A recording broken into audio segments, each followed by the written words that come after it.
Hello and welcome to the coronavirus update for the 15th of April 2020, where I'm going to be doing three main things today. The first one is looking at Donald Trump pulling out of the World Health Organization. The second is looking at Australia. Someone said Australia's data looks weird, and it does. Very bizarre. And the third one was people wanted me to take a look at the data in terms of new cases per day and maybe take a look at how realistic Trump's suggestion of opening up America by the end of April, beginning of May, actually is. So I'm going to start with Donald Trump pulling out the World Health Organization. Actually, I'm going to start with someone asked, why is the data so detailed for America and not for everyone else? Well, I mean, very simple.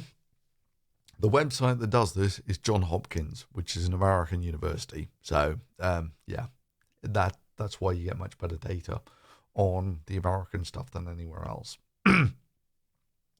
So let's start with Donald Trump pulling out of the World Health Organization.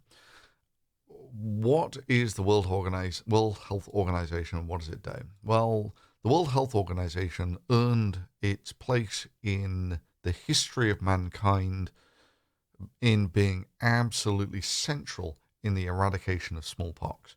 It's arguably the only virus that has ever been successfully eliminated by humans ever, which just gives you some idea of how difficult it is to actually get rid of a virus. You know, they're persistent little beasties. They mutate and all that sort of thing. And smallpox was an absolutely horrific virus that if you got it, you had about a 1 in 3 chance of dying. And even if you survived, you would basically be horrifically scarred for life. It was notorious for leaving people disfigured. So the WHO, they made the vaccine. They found hotspots, and they were very brutal. They were very diligent in making sure that where there was an outbreak, that people got vaccinated, quarantined, all that sort of thing. And eventually, smallpox vanished from the face of the earth. And for that, we all owe the WHO a massive debt of gratitude. I forget what the numbers were, but, you had a reasonable chance of getting smallpox and a reasonable chance of dying from it. And that now is gone. So what does the WHO do now? Well, one of the things that they do is viruses obviously mutate every now and again, and they can become much more infectious and spread all over the bloody planet, like so, yeah? And they, like any large organization, they've got a litany of problems. Yes, there's lots of things that you can criticize them for, but fundamentally, they are the only game in town. There is no World Health Organization B that you can subscribe to. So pulling out of the World Health Organization, the nearest analogy I can think of is it's like buying a smoke alarm and then not being happy with its performance. It wasn't quite sharp enough in going off in time, so you just decided to throw it away. Like, that would make the problem better. So that's key problem number one, is where are you going to get your information about contagious diseases now without the WHO? Everywhere else in the world, everyone else was a member. Now you're not. Where are you going to get your information from? The real problem, it's not difficult to see why Trump's doing this. The problem is that if you take a look at America It's 30,000 new cases per day. And it's so easy to say that it was the WHO being slow in alerting us. It was all their fault. And they did such a bad job. It was their responsibility to make sure that we could take action in time.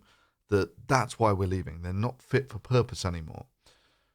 The problem is, of course, that you just roll over the ocean here to South Korea that got all of the exact same warnings.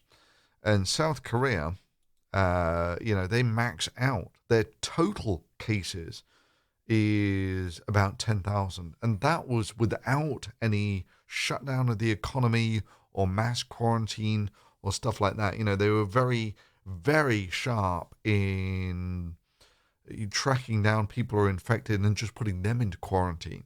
And you just take a look at it. This is a country of, fifth or sixth the population of America, and they had 200 dead. Whereas you take a look at America, that got the exact same warnings from the World Health Organization, and 30,000 dead. I mean, the numbers speak for themselves. Then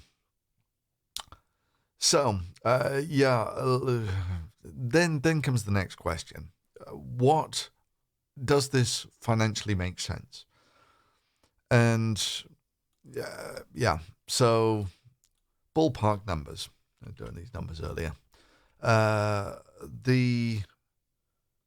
In an earlier video, Trump had said that the World Health Organization cost America $65 million per year. He now says it's 400. So I'm just going to go with those numbers, but I'm going to make it 300 million per year just to make it easier. Of course, there are 300 million Americans, which means that the World Health Organization costs $1 per year per American. That's what the WHO costs. Now let's take a look at the cost of merely one viral outbreak. Now, the bailout package so far is $2 trillion. That's 2,000 billion dollars, and there are 0.3 billion Americans, which means that even with this lower number bailout package, you're still looking at $6,000 per American. Or, looked at another way, you could get the World Health Organization membership for every American for the next 6,000 years for the cost of one contagious disease, which is why it really doesn't make a lot of sense sort of saying that we're withdrawing from the WHO because they weren't as good as we wanted them to be. I mean, there are, like I said, there's a litany of things that you can say that are wrong with the WHO, but they're still better than nothing, and they're still the best game in town. And also, whilst we're on this, apparently Trump now wants his name put on the checks that are being sent out to Americans. Those checks are for about $1,000, which does raise the interesting question: if the bailout package is costing your average American $6,000, why exactly would you be happy that you're getting 1,000 of it back? I don't know is the simple answer. But yeah, to want to put your name on the check for $1,000 when you're taking on average $6,000 off every American, I'm not so sure about the optics on that one. Anyway, so what else do people want me to look at? They wanted me to take a look at the data for Australia because it's fascinating. And you take a look at Australia, and they're amazing. How come they've plateaued out so much sooner than everyone else? And how come their deaths are so low? 63 deaths. It's 1%. They've got a 1% mortality rate, whereas you scroll up to the United Kingdom, and it's like 14% death rate. Or America is 5%. So how come Australia is so low? And I did have, several thoughts on this. Turns out New Zealand is very similar. New Zealand, what are they at? They're at 1,000 something. Whereas New Zealand, there they are. Good. Let's get that on the screen so you see the cases. New Zealand looks very similar as well, and it's 9 dead. It's 1% mortality rate again, and they've got it contained fantastically again. And there are two things these countries have in common. First of all, they're southern countries, which means that they're just coming out of their hot season and going into your autumn type equivalent. So it could just be that the virus dries out more and it's less contagious or less infectious or something like that. And that's one of the reasons why they get on top of it better. Or the other one might be that it's both of these countries have very low population density. New Zealand, it's got less than the population of London in something about the size of the UK. I think it's more or less the same size as the UK as New Zealand. It's got 6 million people, something like that. Australia is almost the size of America, and it's got about 20 million, if I remember rightly. But it's mostly in a few cities. So, it's some factors go in favor, some against. And I'm not sure. I mean, for certain, you take a look at other southern countries, this pattern doesn't seem to hold. So it doesn't look like it's just a southern country, maybe the low population density. I mean, there was this thing that, is there any pattern where the virus doesn't seem to spread where the weather is hot and therefore you expect the humidity to be low? And I took a look at Saudi Arabia, which is actually rather depressing. What are they on there? About 6,000.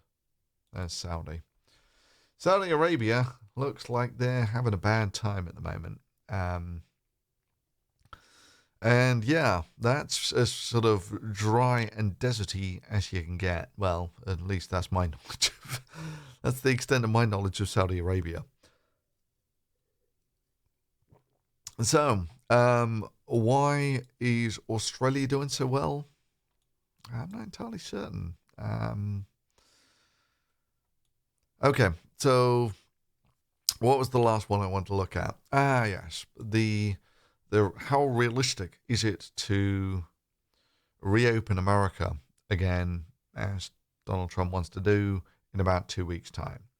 So let's once again come up to the American numbers, and it's getting into more the linear regime, and people wanted me to take a look at the daily cases. These are the new cases per day, and there are about 20,000 cases per day.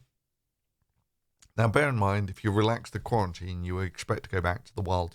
Well, if you just completely relax the quarantine, you go back to the wild spread rate, which is this one, which means that if by some miracle you got yourself down to 500 cases in the US, which is about there, that's more or less mid-March. And by the end of March, you would be up at 20,000 cases per day again. So it takes about 2 weeks of, just saying everyone goes back to work as normal, reopening the economy, and everything is blown in 2 weeks. That's all it takes. So, and how realistic is it for the United States to get down to merely 500 cases? Well, I would take Italy as maybe a better proxy for, America's future. That you expect the cases per day to come down relatively slowly. I would reckon you're in for a month at least before this really goes down. And even at that, if you were to open it up again, from 500 cases to 20,000 is 2 weeks. Now, you could say, and it's true, that so here I've got a couple of spread rates. So this is the number of cases you have on day one, and this is going to be your spread rate. The curves aren't particularly edifying. They all look kind of like this. So if we have 10,000 cases and we open it up, this is the number of cases in millions here, by the way. So once this gets up to about 300 million, that would be everyone in America infected. So if you were to get down to 10,000 cases in America, Now, bear in mind, America is currently on about 20,000 new cases per day. If you get it down to 10,000 in total and were to reopen for business as normal, 40 days and the whole country is infected.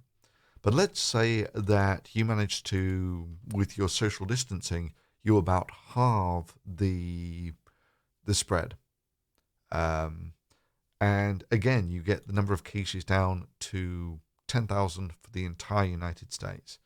Now, after those 40 days, you're looking at only about 2 million infected.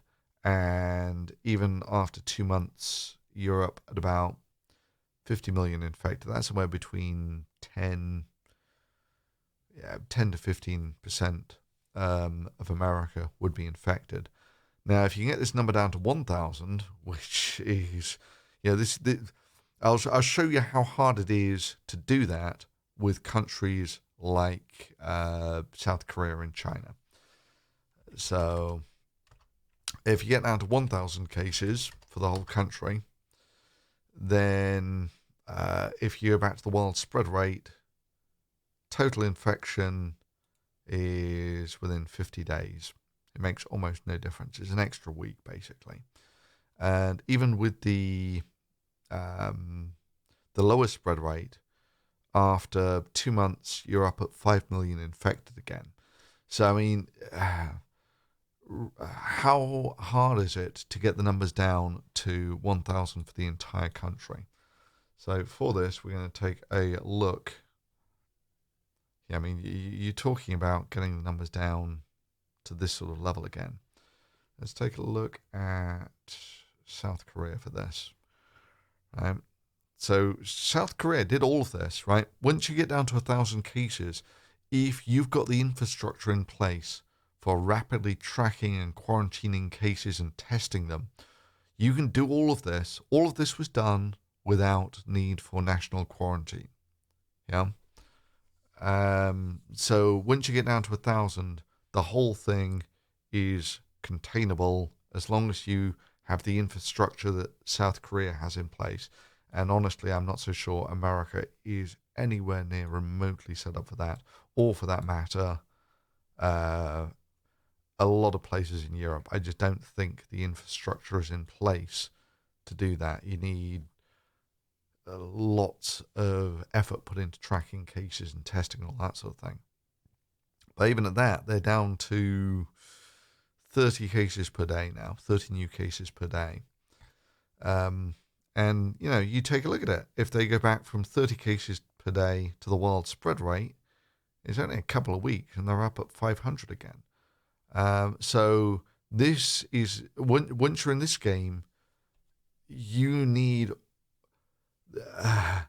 you can't go back to business as normal. You need the infrastructure in place. And I've not seen any signs whatsoever that America is even remotely looking at that. And similarly, almost the only people I've not seen anything like this, even on the cards in the UK. Germany is the only place that I think, I don't know. I'm not sure about the rest of Europe. But, that's basically what you could do. That's the only option in town. Well, you got 3 options in town. You let the virus infect your country. You stay in quarantine until you get a vaccine. Or once you get it down to sensible numbers, you need this infrastructure in place. Anyway, so I'm going to leave it there. I hope you enjoyed that. If you found it useful, give it a thumbs up. And I will see you next time.